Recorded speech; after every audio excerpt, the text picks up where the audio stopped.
काय हा धडा आपण शिकलो? पृष्ठ क्रमांक 16 वर जे काही या धड्यावर आधारित शब्द, क्रियापद, त्यांची रूप या सगळ्याचा अभ्यास आपण या आधीच्या तासाला केला. दरवेळी टीचर तुम्हाला सांगणार नाही धडा पूर्ण तुम्ही शुद्धलेखन म्हणून लिहायचं आहे, हे मी पुन्हा पुन्हा आता तुम्हाला सांगणार नाही. अगदीच मोठा धडा असेल तेव्हा मी सांगेन की याचं शुद्धलेखन लिहायचं नाही. मग त्यातले डिफिकल्ट वर्ड्स जे मला तुम्ही लिहिताना तुम्हाला कठीण वाटू शकतात असं मला वाटेल तेच शब्द मी फक्त मार्क करून देईन, तेव्हा लिहायचे. कले पूर्ण धडा हा शुद्धलेखन म्हणून लिहायचा आहे. आता पृष्ठ क्रमांक 17 यावर काही चित्र दिसतात बघा आपल्याला प्राण्यांची. त्यांच्या खाली नावं लिहिली, त्यांची बोट ठेवा आणि पटकन एकदा वाचा. उंट, ससा, हरिण, कासव, हत्ती आणि घोडा. त्याखाली प्रश्न कोणता दिलाय बघा, वाचूया एकदा. माझ्याबरोबरच तुम्ही वाचण्याचा प्रयत्न करायचा आहे. शब्दाच्या खाली बोट ठेवून तुम्ही कोणकोणते प्राणी पाहिले आहेत त्यांची नावे सांगा.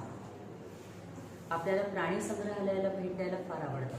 शिवाय दुसरीत आपण अनेक प्राण्यांची नावं शिकलो तेव्हा टीचरांनी तुम्हाला DTS बोर्डवर काही प्राण्यांचे चित्र सुद्धा दाखवलेले होते. यातले जे जे प्राणी तुम्ही प्राणी संग्रहालयात जाऊन बघितले आहेत ते प्राणी किंवा ज्यांची चित्र तुम्ही पाहिलेली आहेत, ज्यांची माहिती तुम्हाला आहे, अशा प्राण्यांची नावं एकदा आठवा आणि स्वतःच एकदा म्हणा मनातल्या मनात की प्राणी समोर येईल बघा तुमच्या. म्हणजे मगर, सुसर किंवा सापांचे काही प्रकार हे जेव्हा आपण जातो संग्रहालयात तेव्हा तिथे आपल्याला हे दिसतात. वाघ, सिंह तर आपण बघतोच, पण तुम्हाला माहिती आहे का चित्ता जेव्हा तुम्ही बघतात तेव्हा तुम्हाला वेगळ्या रंगाचा चित्ता म्हणून काळ्या रंगाचा तो सुद्धा आपण बघतो. येतंय लक्षात? म्हणजे ह्या सगळ्या प्राण्यांचे चित्र तुमच्या डोळ्यासमोर येतील म्हणून एकदा ही सगळी नावं आठवायची. त्याच्या खाली प्रश्न दिलाय, जोडीतील शब्द ऐका, सारख्या अक्षरांना गोल करा, गोलातील अक्षरे वाचा. हे मी इथे काढलंय बघा. काय करायचं आपल्याला? आधी शब्द वाचायचे. हत्ती, हरिण, गाल, लाल, कान, छान, गवत, गजू, गवत, सुंगीर. काही लक्षात आलं का तुमच्या? यातले काही शब्द आधीच्या गाण्यातले, ससोबा गाण्यातले आणि काही शब्द या धड्यातले. का घेतले ते शब्द आपण? या प्रत्येक शब्द जोडीत एक अक्षर सारखं आहे. शब्द वाचायचा आहे, ते अक्षर शोधायचे, अक्षराच्या खाली रेष ओढायची आणि पुन्हा अक्षर वाचायचे. म्हणजे आपण वाचले हत्ती, हरिण, तर याच्यातलं सारखं अक्षर कोणतं जे दोन्ही शब्दांमध्ये आहे? ह. मग हच्या खाली पेन्सिलीने रेष ओढायची आणि अक्षर वाचायचं ह. शब्द वाचून झाला, रेष ओढली अक्षराच्या खाली की पुन्हा एकदा अक्षर वाचायचं. गाल, लाल, रायमिंग वर्ड आहे, यमक जुळवणारी जोडी आहे, बरोबर. पण म्हणून गा आणि लाला अंडरलाईन करायची नाही. ल, ल हे सारखं अक्षर. मग कान, छान, बरोबर. न हे सारखं अक्षर. गवत, गजू, सारखं अक्षर कोणतं? ग. गवत, सुमित. आता इथेही गवत आणि इथेही गवत, पण या शब्द जोडीत सारखं येणारं अक्षर वेगळं आहे. इथे ग आला, इथे कोणतं अक्षर आहे? त. या प्रश्नाच्या बाजूला गोलात काही अक्षर लिहिली आहेत बघा. हीच अक्षर आहेत ती. ह, ल, न, ग आणि त. हीच अक्षर गोलात बाजूला लिहिली. एकदा आपण वाचू. त्याखाली कोणता प्रश्न दिलाय? वरील अक्षराने सुरुवात किंवा शेवट होणारे तुम्हाला माहीत असलेले शब्द सांगा. वरील अक्षराने म्हणजे गोलात जे फक्त अक्षर दिले, ज्या अक्षराखाली आपण रेष ओढलेली आहे ते अक्षर. या अक्षराने सुरुवात किंवा शेवट होणारे तुम्हाला माहीत असलेले शब्द सांगा असा प्रश्न तिथे दिलाय. या प्रश्नावर आपण कोणता प्रश्न लिहितो मुलांनो? दिलेल्या अक्षराने. इथे वरील अक्षराने दिले, आपण काय लिहितो? दिलेल्या अक्षराने. मग नोटबुक मध्ये लिहायचा आपल्याला प्रश्न पहिला. कोणता लिहायचा आहे? दिलेल्या, दला रस्व वेलांटी, लवर एक मात्रा ले, लला या ल्या, दिलेल्या अक्षराने, अक्षर लगाणारा नवर एक मात्राने, अक्षराने, दिलेल्या अक्षराने सुरुवात किंवा पला रस्व वेलांटी अनुस्वार व लगाना वा, किंवा दिलेल्या अक्षराने सुरुवात किंवा शेवट होणारे होणारे प्रत्येकी 2 शब्द लिहा. प्र अर्धा त त्याला य त्य वर एक मात्रा ते असं वाचायचं आणि मग लिहायचं. प्रत्येकी 2 शब्द शब्द लरास्व विलांटीने हलाकाना हा. कसा लिहितो आपण हा प्रश्न? आपण 3 कॉलम आखतो. म्हणजे काय करतो? रेष ओढतो, इथे लिहितो अक्षर, मार्जिनला जोडून ही रेष ओढायची. इथे लिहितो अक्षर, या पहिल्या रकान्यात आपण लिहितो अक्षर. दुसऱ्यात काय लिहितो? सुरुवात होणारे शब्द आणि तिसऱ्यात लिहितो शेवट होणारे शब्द. इथे लिहायचं सिरियल नंबर. अक्षरं दिलेलीत आपल्याला टेक्स्टबुक मध्ये ह, ल, त, न आणि ग. बरोबर? ही 5 अक्षरं दिलेली. क्रम खालीवर झाला तरी चालेल, पण हे व्यवस्थित आखायचंय. प्रत्येक स्केल घ्यायची आहे, रेषाने तोडायचे आहे. इथे तुम्हाला नंबर लिहायचा आहे. पहिला, दुसरा, तिसरा. हा पहिला, हे पहिलं अक्षर, हे दुसरं अक्षर, हे तिसरं अक्षर. असं नीट पूर्ण ही चौकट आखून घ्यायची आणि मग शब्द लिहायचे आपल्याला. काय लिहिलंय प्रश्नात आपण? प्रत्येकी 2 शब्द लिहा. सुरुवात होणारे 2 शब्द, शेवट होणारे 2 शब्द, असे एकूण 4 शब्द आले पाहिजेत. का आपण असा एकत्र लिहितो हा प्रश्न? समजा टीचरांनी क्वेश्चन पेपरमध्ये तुम्हाला विचारलं, अक्षर दिलं आणि सुरुवात होणारे शब्द लिहा सांगितलं, तर आपल्याला येतात. सेम अक्षर दिलं आणि टीचर म्हणाले की शेवट होणारे शब्द लिहा, तरी ते आपल्याला लिहिता आले पाहिजे. नेहमी सुरुवात होणारे शब्द लिहायचे असं नाही, तेही शब्द आपल्याला यायला हवे. म्हणून आपण हा प्रश्न अशी चौकट आपण एकत्र लिहितो. म्हणजे एकाच वेळी एक दिलेल्या एकाच अक्षराने सुरुवात होणारे 2 शब्द आणि शेवट होणारे 2 शब्द आपल्याला माहिती होतात. कळलं? आलं लक्षात? हा प्रश्न तुम्ही लिहायचा आहे. सुरुवात होणारे शब्द याआधी आपण लिहिलेलं आहे, त्यामुळे तुम्हाला माहिती आहे इथे काय लिहायचं आहे आपल्याला, इथे काय लिहायचं हेही तुम्हाला माहिती आहे. दरवेळी टीचर तुम्हाला हे सांगणार नाही. हे 4थं अक्षर, हे 5वं अक्षर. एकूण किती अक्षरांचे शब्द लिहायचे? 5. म्हणजे शब्द किती होतील सांगा बघू? 20. बरोबर. एका अक्षराचे 4 म्हणजे 20 शब्द तुम्हाला नव्याने माहिती होतील. समजा यातलं अक्षर आधी टीचरांनी दिलेलं असेल तर तेव्हा जे शब्द तुम्ही लिहिले तेच शब्द पुन्हा आत्ता लिहायचे नाही.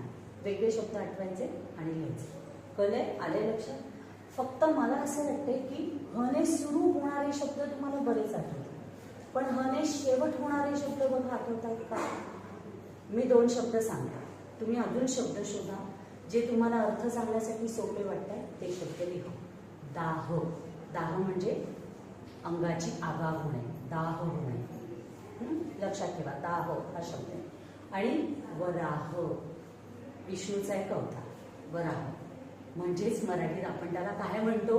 अवतार समोर आला की तुमच्या लक्षात येईल त्या प्राण्याचं नाव. ओ, कळलं? समजलाय हा प्रश्न मुलांना तुम्हाला? आता काय करायचंय? आपल्याला पुढचा प्रश्न लिहायचा आहे, पण त्यापूर्वी लक्षात ठेवा टीचरांनी तुम्हाला सांगितलं इथे आपण कोणतं हेडिंग लिहितो, इथे आपण कोणतं हेडिंग लिहितो. या आधी आपण 2 वेळा लिहिले. प्रत्येक वेळी टीचर लिहून देणार नाही, ते तुम्ही लिहायचंय. कळलं? आणि सेम कॉपी करायचे, शब्द आठवायचे, लिहायचे. मी फक्त शब्द सांगण्याचा प्रयत्न केलाय तुम्हाला, आठवून तुम्ही लिहायचे. मी शेवटी सांगणार आहे तुम्हाला हे. त्याच्यानंतर काय दिलंय बघा, पहा, ऐका, समजून घ्या, वाचा. अक्षर दिले, काना दिलाय. काना देऊन तयार झालेलं अक्षर म्हणजे 14 कडीतलं दुसरं अक्षर आपल्याला इथे शिकवलंय परत. तला काना ता, गला काना गा.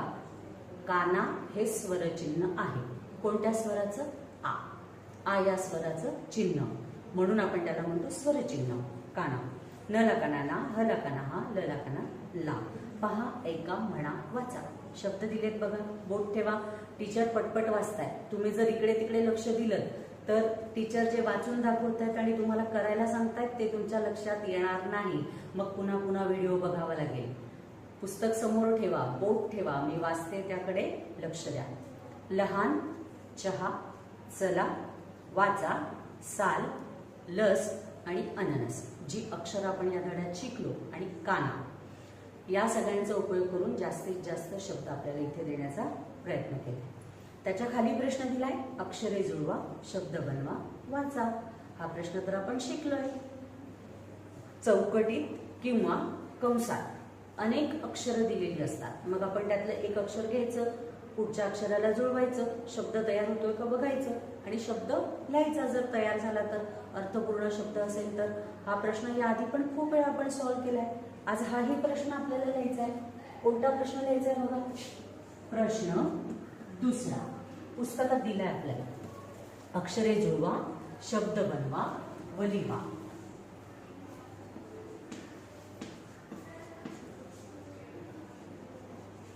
अक्षरे जुळवा, जला रसो का जुळ वला कना वा.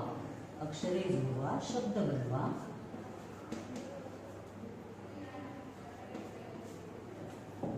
व लिहा. पुस्तकात जरी फक्त वाचा दिलेलं असलं तरी आपण हे वहीत लिहिणार आहोत, त्यामुळे आपल्याला ते लिहायचंय. अक्षरे जुळवा, शब्द बनवा व लिहा.